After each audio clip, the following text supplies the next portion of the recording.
Es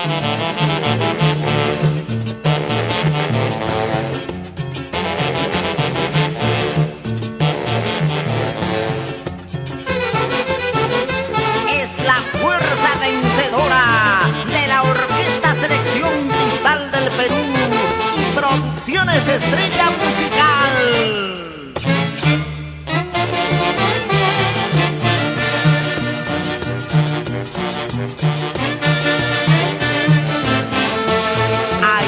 Cuando nos separamos, de tus ojos cayeron lágrimas que en tu rostro rodaban tristemente. Volvamos nuevamente a unir nuestros corazones.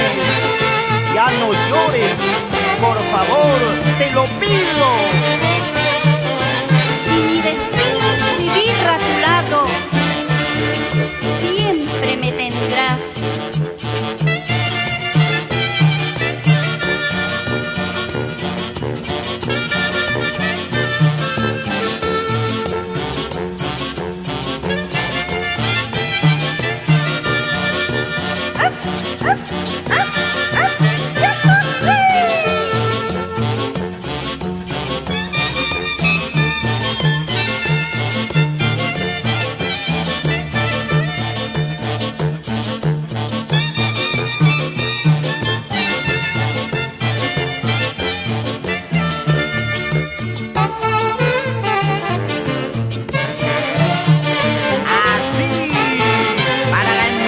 Transportes Guaynate, señora Teodora Julca.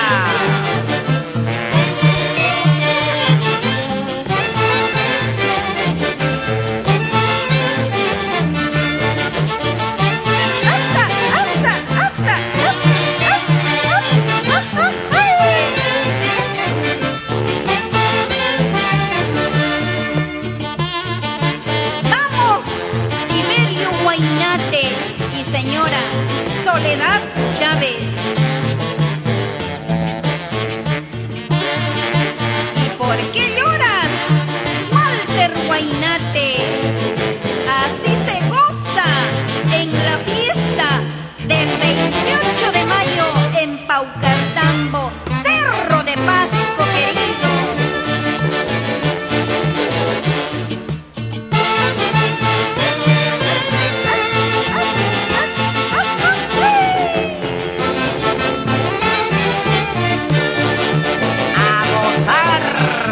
Francisco Javier Flores Robles y esposa Rosario Apatilla y la familia Medina Robles.